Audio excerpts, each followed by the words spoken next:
अवसर पर अपने प्रेरणादायी उद्बोधन से हमें कृतार्थ करें।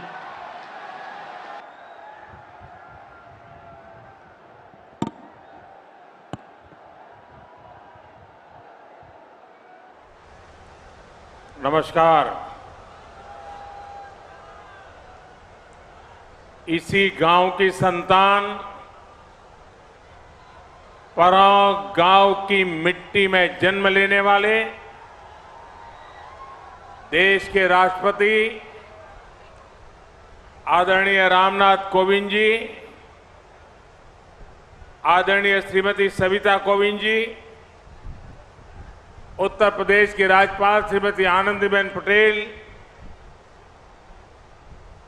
उत्तर प्रदेश के लोकप्रिय मुख्यमंत्री योगी आदित्यनाथ जी,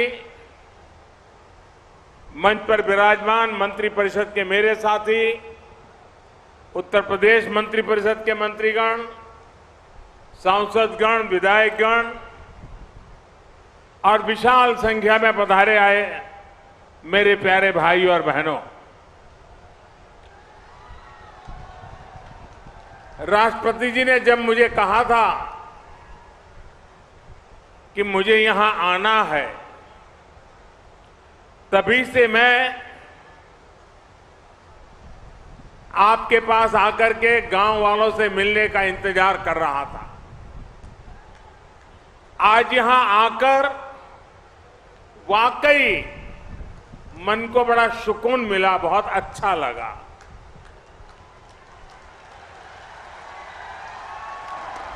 इस गांव ने राष्ट्रपति जी का बचपन भी देखा है और बड़े होने पर उनको हर भारतीय का गौरव बनते भी देखा है। यहां आने से पहले राष्ट्रपति जी ने मुझसे इस गांव से कई यादें साझा की। मुझे पता चला कि 5वीं के बाद जब उनका दाखिला 5-6 मील दूर के गांव में करा दिया गया था, तो नंगे पांव स्कूल तक दौड़ते हुए जाते थे। और ये दौड़ सेहत के लिए नहीं होती थी, ये दौड़ इसलिए होती थी कि गर्मी से तपती हुई पगडंडी पर पैर कम झले। सोचिए, ऐसी ही तपती दोपहरी में 5वीं में पढ़ने वाला कोई बालक नंगे पांव अपने स्कूल के लिए दौड़े जा रहा है। जीवन में ऐसा संघर्ष, ऐसी तपस्या इंसान को इंसान बनने में बहुत मदद करती है। आज राष्ट्रपति जी के गांव में आने का ये अनुभव मेरे लिए जीवन की एक सुखद स्मृति की तरह है। भाइयों और बहनों, जब मैं राष्ट्रपति जी के साथ विभिन्न स्थानों को देख रहा था, तो मैंने परोक्ष में भारतीय गांव की कई आदर्श छवियों को महसूस किया। यहां सबसे पहले मुझे पथरी माता का आशीर्वाद लेने का अवसर मिला। ये मंदिर इस गांव की, इस क्षेत्र की आध्यात्मिक आभा के साथ साथ एक भारत श्रेष्ठ भारत का भी प्रतीक है। और मैं कह सकता हूं कि ऐसा मंदिर है जहां देव भक्ति भी है, देशभक्ति भी है। और मैं देशभक्ति इसलिए कह रहा हूं कि राष्ट्रपति जी के पिताजी की सोच को मैं प्रणाम करता हूं, उनकी कल्पना शक्ति को प्रणाम करता हूं।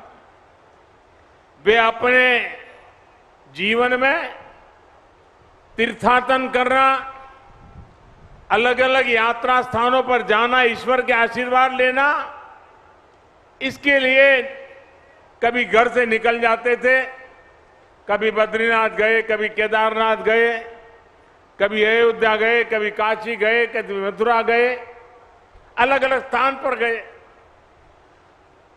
उस समय की उनकी आर्थिक स्थिति ऐसी नहीं थी कि गांव के सबके लिए वहां से कोई प्रसाद ले आए, पूरे गांव को कुछ बांट सके। तो उनकी कल्पना बड़ी मजेदार थी कि वो उस तीर्थ क्षेत्र से, उस मंदिर परिसर से एक आध पत्थर ले आते थे और पत्थर यहां पेड़ के नीचे रख देते थे और उस पवित्र स्थान से पत्थर आया है, हिंदुस्तान के कोने कोने से पत्थर आया है, इसके प्रति एक भाव जग जाता था और गांव वालों ने उसे मंदिर के रूप में पूजा की कि फलाने इलाके का पत्थर है, उस फलाने मंदिर के इलाके का पत्थर है, ये फलानी नदी के पास का पत्थर है। इसलिए मैं कहता हूं कि इसमें देव भक्ति भी है और देशभक्ति भी है। राष्ट्रपति जी के पिताजी इस मंदिर में पूजा किया करते थे। इस पवित्र मंदिर के दर्शन करने में स्वाभाविक है कि मेरे मन में अनेक प्रकार के विचार मंडरा रहे थे और मैं अपने आप को धन्य पाता हूं कि मुझे उस मंदिर के दर्शन करने का अवसर मिला है। साथियों, परों की मिट्टी से राष्ट्रपति जी को जो संस्कार मिले हैं, उसकी साक्षी आज दुनिया बन रही है। और मैं आज देख रहा था कि एक तरफ संविधान, दूसरी तरफ संस्कार, और आज गांव में राष्ट्रपति जी ने पद के द्वारा बनी हुई सारी मर्यादाओं से बाहर निकल करके मुझे आज हैरान कर दिया। वे स्वयं हेलीपैड पर रिसीव करने आए। मैं बड़ी शर्मिंदगी महसूस कर रहा था कि वो उनके मार्गदर्शन में हम काम कर रहे हैं। उनके पद की एक गरिमा है, एक वरिष्ठता है। मैंने कहा, राष्ट्रपति जी आपने मेरे साथ अन्याय कर दिया आज।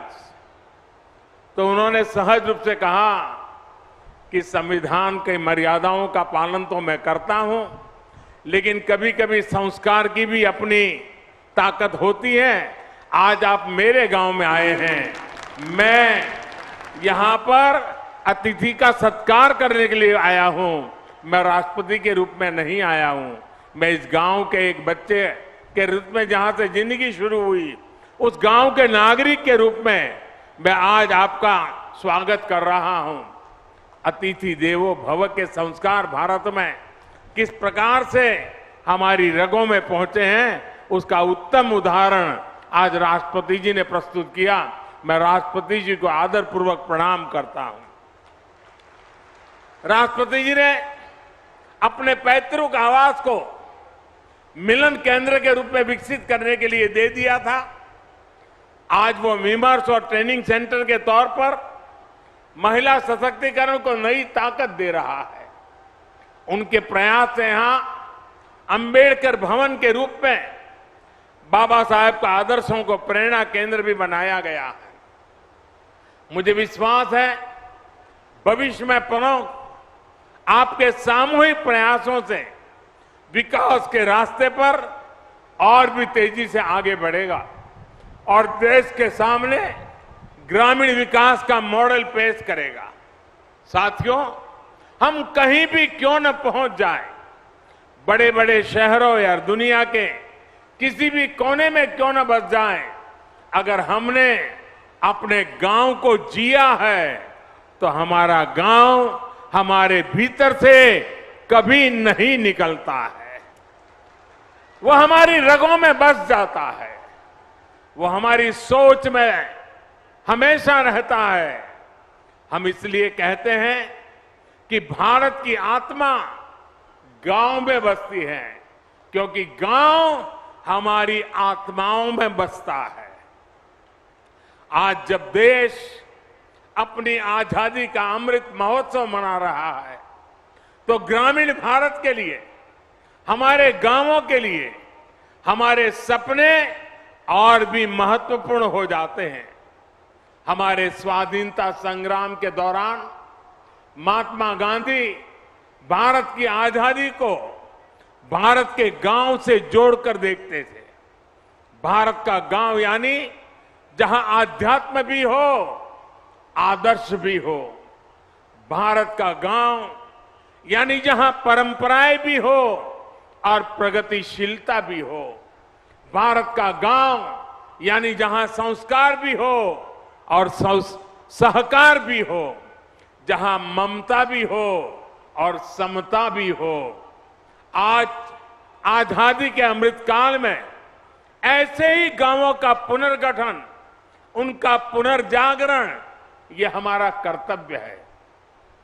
आज इसी संकल्प को लेकर देश गांव, गरीब, कृषि, किसान और पंचायती लोकतंत्र के विभिन्न आयामों में काम कर रहा है। आज भारत के गांव में सबसे तेज गति से सड़कें बन रही हैं। आज भारत के गांवों में तेज गति से ऑप्टिकल फाइबर बिछाया जा रहा है। आज भारत के गांवों में तेज गति से घर बन रहे हैं, एलईडी स्ट्रीट लाइटें लग रही हैं। शहरों के साथ साथ हमारे गांव में भी विकास के हर मार्ग पर कदम से कदम मिलाकर के चले, ये नए भारत की सोच भी है और नए भारत का संकल्प भी है। आप सोचिए, क्या किसी ने कल्पना की थी कि एक दिन खेती से जुड़े मुश्किल से मुश्किल काम अब ड्रोन के जरिए से भी होना शुरू हो जाएगा? लेकिन आज देश इस दिशा में आगे बढ़ रहा है। मुझे बताया गया है कि यहां इस गांव में भी 300 से ज्यादा लोगों को स्वामित्व के तहत घरौनी दी जा चुकी है, प्रॉपर्टी के कागज दिए जा चुके हैं। टेक्नोलॉजी के जरिए कैसे किसान की सुविधा और आमदनी दोनों बढ़े, इस दिशा में तेजी से काम किया जा रहा है। साथियों, हमारे गांवों के पास सबसे ज्यादा सामर्थ्य है, सबसे ज्यादा श्रम शक्ति है और सबसे ज्यादा समर्पण भी है। इसलिए भारत के गांवों का सशक्तिकरण हमारी सरकार की सर्वोच्च प्राथमिकताओं में से एक है। जनधन योजना हो, आवास योजना हो, उज्ज्वला के तहत मिला गैस कनेक्शन हो, हर घर जल अभियान हो, आयुष्मान भारत योजना हो, इन सभी का लाभ करोड़ों गांव वासियों को मिला है। गरीब कल्याण के लिए देश ने जिस गति से काम किया है वो अभूतपूर्व है। अब देश का एक लक्ष्य है हर योजना का 100% लाभ 100% लाभार्थियों तक पहुंचाना, यानी 100% सशक्तिकरण। न कोई भेदभाव, न कोई फर्क, यही तो सामाजिक न्याय है। समरसता और समानता का बाबा साहब का यही वो सपना था जिसे आधार बनाकर उन्होंने हमें हमारा संविधान दिया था। बाबा साहब का वो सपना आज पूरा हो रहा है। देश उस दिशा में आगे बढ़ रहा है। साथियों, आज का ये अवसर एक और बात के लिए बहुत ऐतिहासिक है और ये बात सभी के लिए नोट करने वाली है, क्योंकि ये देश के लोकतंत्र की ताकत, देश के गांव की ताकत को एक साथ दिखाती है। यहां इस मंच पर आदरणीय राष्ट्रपति जी, यूपी की राज्यपाल आनंदीबेन पटेल और मुख्यमंत्री योगी आदित्यनाथ जी उपस्थित हैं। मुझे भी अपने आप सब देशवासियों ने देश की सेवा के लिए इतना बड़ा दायित्व सौंपा है। हम चारों लोग किसी न किसी छोटे गांव या कस्बे से निकलकर यहां तक पहुंचे हैं। मेरा जन्म भी गुजरात के एक छोटे से कस्बे में हुआ था। गांव की संस्कृति, संस्कार और हमारे यहां जुड़े संघर्षों ने हमारे जी से जैसे कितने ही लोगों को तनासा, हमारे संस्कारों को मजबूत किया। यही हमारे लोकतंत्र की ताकत है। भारत में गांव में पैदा हुआ गरीब से गरीब व्यक्ति भी राष्ट्रपति, प्रधानमंत्री, राज्यपाल, मुख्यमंत्री के पद तक पहुंच सकता है। लेकिन भाइयों और बहनों, आज जब हम लोकतंत्र की इस ताकत की चर्चा कर रहे हैं तो हमें इसके सामने खड़ी परिवारवाद जैसी चुनौतियों से भी सावधान रहने की जरूरत है। ये परिवारवाद ही है जो राजनीति ही नहीं बल्कि हर क्षेत्र में प्रतिभाओं का गला गोंदता है, उन्हें आगे बढ़ने से रोकता है। वैसे साथियों, मैं जब परिवारवाद के खिलाफ बात करता हूं तो कुछ लोगों को लगता है कि ये राजनीतिक बयान है। मैं किसी राजनीतिक दल के खिलाफ बात कर रहा हूं, वैसा प्रचार होता है। मैं देख रहा हूं कि जो लोग परिवारवाद की मेरी व्याख्या में सही बैठते हैं वो मुझसे भड़के हुए हैं, गुस्से में हैं। देश के कोने कोने में ये परिवारवादी मेरे खिलाफ अब एकजुट हो रहे हैं। वो इस बात से भी नाराज है कि क्यों देश का युवा परिवारवाद के खिलाफ मोदी की बातों को इतना गंभीरता से ले रहा है। साथियों, मैं इन लोगों को कहना चाहता हूं कि मेरी बात का गलत अर्थ न निकाले। मेरी किसी राजनीतिक दल से या किसी व्यक्ति से कोई व्यक्तिगत नाराजगी नहीं है। मैं तो चाहता हूं कि देश में एक मजबूत विपक्ष हो, लोकतंत्र को समर्पित राजनीतिक पार्टियां हो। मैं तो चाहता हूं कि परिवारवाद के शिकंजे में फंसी पार्टियां खुद को इस बीमारी से मुक्त करें, खुद अपना इलाज करें, तभी भारत का लोकतंत्र मजबूत होगा। देश के युवाओं को राजनीति में आने का ज्यादा से ज्यादा अवसर मिलेगा। खैर, परिवारवादी पार्टियों से मैं कुछ ज्यादा ही उम्मीद कर रहा हूं, इसलिए मैं आपके बीच भी कहूंगा कि हमारी जिम्मेदारी है कि हम देश में परिवारवाद से जैसी बुराइयों को न पनपने दें। गांव के गरीब का बेटा, गांव के गरीब की बेटी भी राष्ट्रपति, प्रधानमंत्री बन सके, इसके लिए परिवारवादी पार्टियों को रोका जाना बहुत जरूरी है। साथियों, राष्ट्रपति जी के इस गांव में आज आकर के मैं उपहार स्वरूप कुछ मांगने आया हूं। मैं कुछ मांगना चाहता हूं। आपको लगेगा एक कैसा प्रधानमंत्री है, हमारे गांव में आया, लाया कुछ नहीं और मांग रहा है हमसे।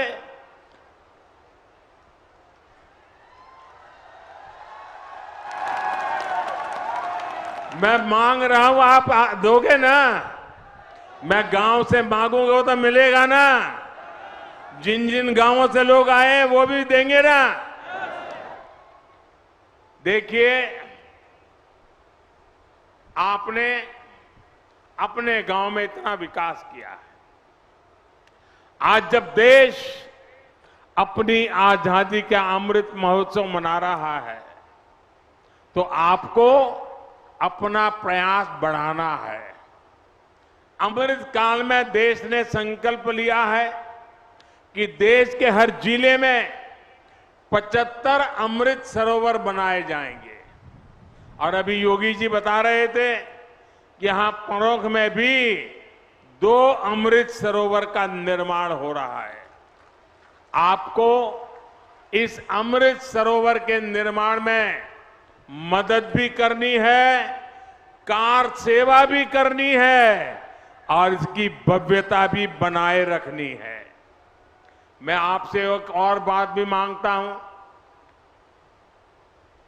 और मुझे विश्वास है कि आप ये मेरी मांग को भी पूरा करेंगे, और वो है प्राकृतिक खेती, नेचुरल फार्मिंग। परों गांव में ज्यादा से ज्यादा किसान नेचुरल फार्मिंग को अपनाएं, प्राकृतिक खेती को अपनाएं, तो ये देश के लिए एक बहुत बड़ा उदाहरण बनेगा।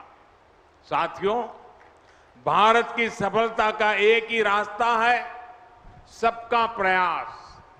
सबके प्रयास से ही आत्मनिर्भर भारत का सपना भी पूरा होगा। और आत्मनिर्भर भारत का अर्थ है आत्मनिर्भर गांव, आत्मनिर्भर युवा। हमारे गांव गति पकड़ेंगे तो देश गति पकड़ेगा। हमारे गांव विकास करेंगे तो देश विकास करेगा। आदरणीय कोविंद जी ने के रूप में देश को राष्ट्रपति देने वाले प्रमुख ने यह साबित कर दिया है कि गांवों की मिट्टी में कितना सामर्थ्य होता है। हमें इस सामर्थ्य का, इस प्रतिभा का सही इस्तेमाल करना है। हम सब मिलकर काम करेंगे और देश के सपनों को पूरा करेंगे। इसी संकल्प के साथ मैं एक बार फिर आदरणीय राष्ट्रपति जी का हृदय से आभार प्रकट करता हूं कि उन्होंने अपने साथ मुझे भी यहां आने का अवसर दिया। मैं आप सभी का भी एक बार फिर हृदय से अभिनंदन करता हूं और गांव के हर गली में जहां जहां गया, जिस उमंग और उत्साह से आपने अभिवादन किया, पुष्प वर्षा की, स्नेह वर्षा की, प्यार से अभिभूत कर दिया, मैं आपके इस प्यार को कभी भूल नहीं पाऊंगा, आपके इस स्वागत को कभी भूल नहीं पाऊंगा। और गांव के अंदर जितना भी समय बिताने का अवसर मिला, खुद के बचपन के साथ भी मैं जुड़ गया। इसलिए भी मैं आप गांव वासियों का हृदय से अभिनंदन करते हुए मेरी वाणी को विराम देता हूं। बहुत बहुत धन्यवाद।